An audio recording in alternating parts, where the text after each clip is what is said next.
这个女军官虽然长得漂亮，看起来人畜无害，但她手段毒辣，蛇蝎心肠，是出了名的纳粹女魔头。她不仅喜欢针对女人和小孩，还对杀戮的场面喜闻乐见。她是纳粹种族清洗的推手，是集中营俘虏们的噩梦。那么她的手段有多狠毒呢？二战时，德国攻占克罗地亚，在这里建立了30多个集中营，无数当地人民成为了纳粹的奴隶。纳粹留下了男人作为劳动力，女人和孩子被押送到火车站，他们即将被送往臭名昭著的巴尔干奥斯维辛集中营。他们心里知道那里九死一生，没有人愿意前往那里。戴帽子的老头不断祈祷，一听到纳粹军官说不能干活的可以留在这里，他也紧跟着走上前去，申请复杂，企图蒙混过关。虽然受到了军官的怀疑，但还是让他留在了这里。他高兴地亲吻着长官的手，剩下的都是女人和孩子，他们只能走上火车，被发配到恐怖的集中营。这个女孩叫维拉，她和母亲弟弟都在车上。透过缝隙，她看向站台，却看到了最残忍的一幕。留下来的人并没有好运，军官接连射杀了他们。火车缓缓向前行进，驶入那片地狱之地。驶过一座大桥，河上漂浮着几十具尸体，男俘虏们还在处理着尸体，源源不断的尸体被抛到河上，场面令人触目惊心。列车缓缓驶入集中营站台，军犬朝车厢内咆哮着，吓得一个男孩尿了裤子。俘虏们被带入里面时，一辆军车从此驶过，女魔头也在这辆车上。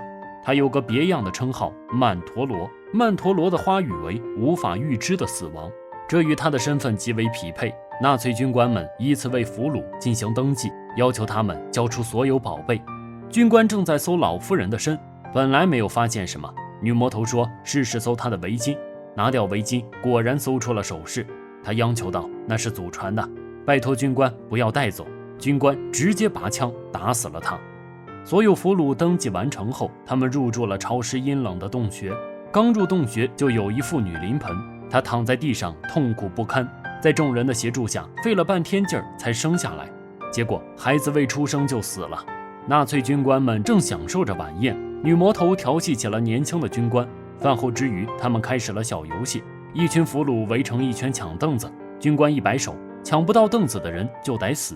女魔头喜欢这样的游戏，看着杀戮的场面十分高兴。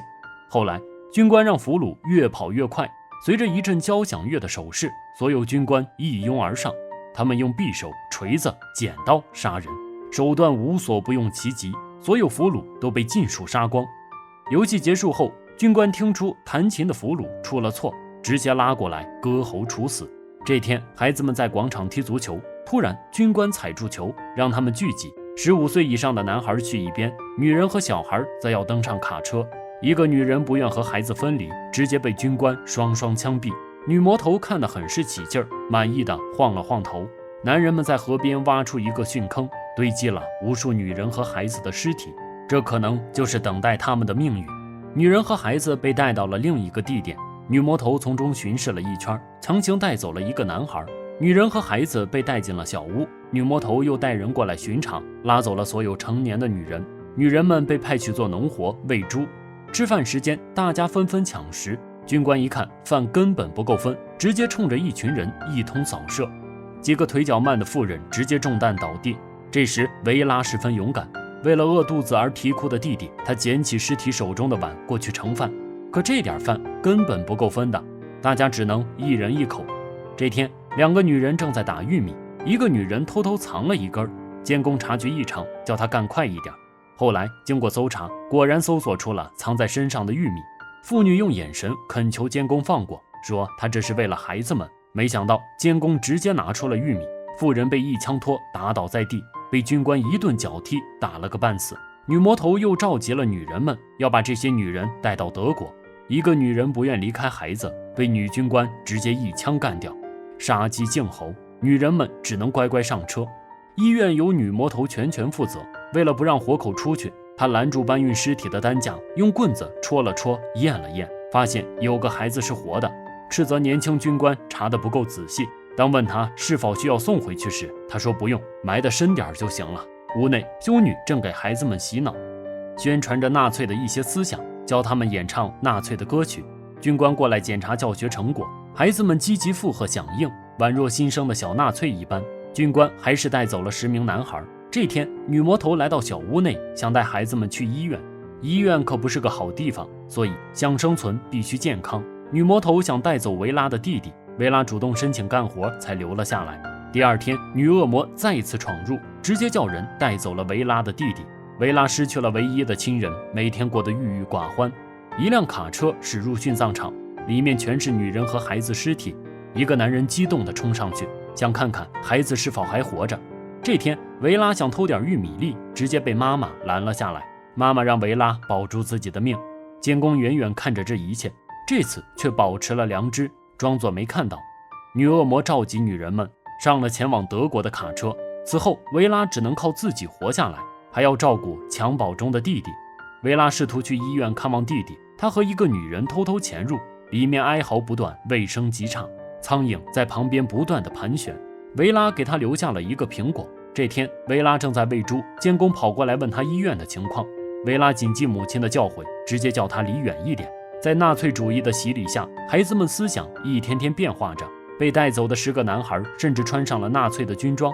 这天，纳粹长官发表讲演着克罗地亚种族清洗的洗脑言论，还说什么解放克罗地亚，给孩子们分发起了新的旗帜。女魔头听了演讲甚是高兴，还指引孩子们摇起新的旗帜。纳粹试图用相机记录下这一切，强行制造虚伪和平的假象。就在长官与孩子们合照时，长官身边的男孩吓尿了，尿直接滴在了长官的皮靴上。长官强忍怒火，叫来属下，命手下带走了2名男孩，这也预示着他们生命的结束。维拉再次来医院看望弟弟，这次旁边还多了个可怜的孩子。弟弟的精神似乎已经麻木，维拉想赶紧带走弟弟，不巧正赶上纳粹军官来视察，维拉只能躲在床底下寻找时机，抱着弟弟溜了出去。这时，死去的孩子被抱上卡车，活着的则被送入地下坑洞内。军官看着他们无邪的眼神，本以为会有恻隐之心，不想还是投下了毒气弹，决绝地关上了门。维拉的弟弟成了医院唯一幸存的孩子，但留在集中营早晚会被发现。维拉本想相信义气的女人，把弟弟送上了前往医院的车。被车送走时，维拉再也忍不住了，他狂奔出门，试图追赶，却正被女魔头给看到。女魔头拔出手枪射向他，却被那个女人一个摆手干扰。女魔头急了，直接射杀了那个女人。再想射击维拉时，已经跑远。维拉最后也跟着上了车，走向了未知的命运。女魔头气急败坏，对着地上的尸体补了几枪。另一边，一个男人冒死逃生，他潜入河中，拼命憋气，幸运躲过了射向水中的子弹，游到河对岸，看着久违的阳光。维拉的母亲则乘着列车在风雪中前行。战争改变了无数人的命运，使他们交错纵横，却不知终将去往何方。